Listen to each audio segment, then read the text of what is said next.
Okay, and then old rule of money is invest for the long term, and most people say invest in mutual funds. I personally don't invest in mutual funds, and most people, it's not a bad idea.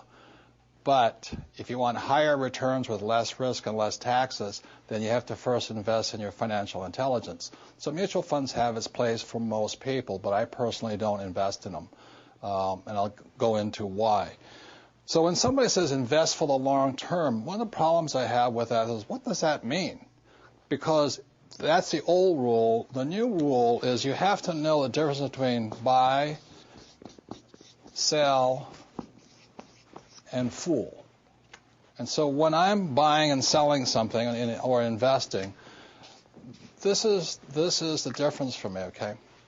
When I buy, let's say, a house or an apartment house, I buy it long. That means I want to hold on to my real estate forever. But what I do is I sell it every 30 days to my renters. So I hold the property forever. All these guys who are flipping property, the problem with flipping property is that you have capital gains tax all the time. You're losing money to taxes. It doesn't make sense. So buying, let's say, an apartment house, I have, let's say, a 500-unit apartment house today, and I started off with little individual houses. You know, the rule for getting rich is from Monopoly: 4 greenhouses, 1 red hotel. 4 greenhouses, 1 red hotel. So I started with small houses, and today we have big apartment houses, big commercial buildings, things like this. But the principle is the same, whether it's a small house or a big house. So I buy it. I intend to hold it forever. I'm going to pass it on for generations, but I sell it every 30 days. The same with oil. The other day I was filling up my gas tank, and I got really upset. It cost me $72 to fill my tank of gas. And the reason I was upset, because I was a buyer of gas. But then I went home that afternoon, and I found oil hit approximately $140 a barrel. So then I was happy again. You see, on one side I was a buyer, which I was unhappy, but as a seller of oil, I was happy. So this is my point here. If you're going to be rich in life, the reason most people are poor is because they're primarily buyers with very little to sell. You know that old advice I talk about financial education: go to school and get a job. So let's say you sell your time, I'll sell it for $25 an hour. If that's all you've got to sell, you're not getting ahead, because the Federal Reserve keeps printing money faster and faster. You have to work harder and harder, then you get taxed harder. So if you're going to be rich, the thing my rich dad taught me was you have to have something to sell every single month.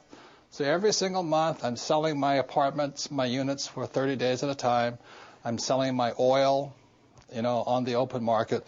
And you look at what I did, even though I flunked out of high school twice because I couldn't write and because I really couldn't spell, is when I write a book, I write it once, but I sell it into 100 different languages throughout the world. So every quarter I'm getting a paycheck.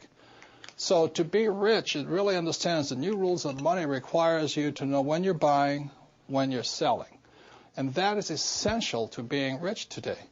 Now, when I talk about the fool, it's called the greater fool theory.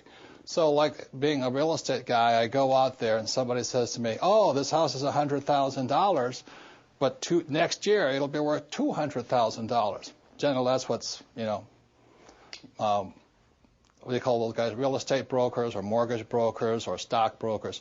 As my rich dad said, the reason they're called brokers is because they're broker than you are. So they're telling you to buy this stock or this house because the price will go up. Again, that's capital gains, not cash flow.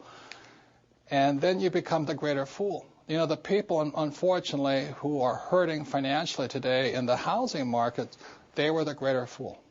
They bought the idea that the price of real estate would keep going up. Well, as you and I all know, prices go up and prices go down. So if you're going to, the new rules of money and the financial intelligence and your financial education requires you to know to be balanced, be both buyer and seller, and not be the greater fool. I say it again. When I fill up with gas, I get angry because I'm a buyer, but I'm happy because I'm also a seller. If you're going to be rich, you should be selling more than you're buying. One last thing is the one reason I really don't care much for mutual funds is because I don't know if you're the buyer, the seller, or the fool, but I'll make that decision. If you're the investor, then you put up 100% of the money, and I think you take 100% of the risk. It doesn't make sense to me. Same as you put money in the bank. And the mutual fund company, they put up 0% of the money, but what they get is 80% of the returns. So this is why I really don't recommend, but it's good for most people. Put your money in a mutual fund and just let it sit there.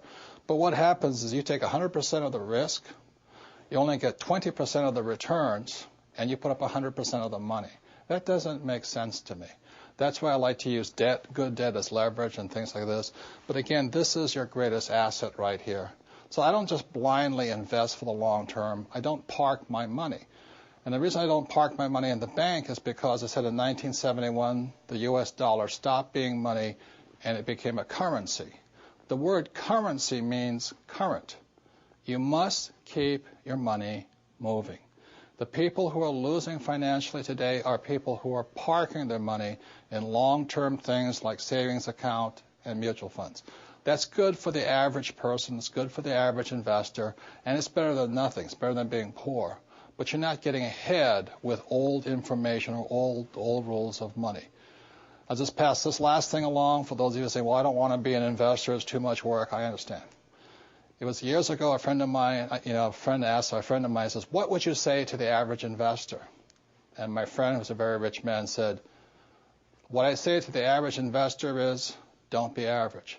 Because today, in this high volatile environment, the average people, the middle class, are getting wiped out. So those are the new rules of money. You don't invest for the long term. You have to know when to buy, when to sell, and when not to be a fool.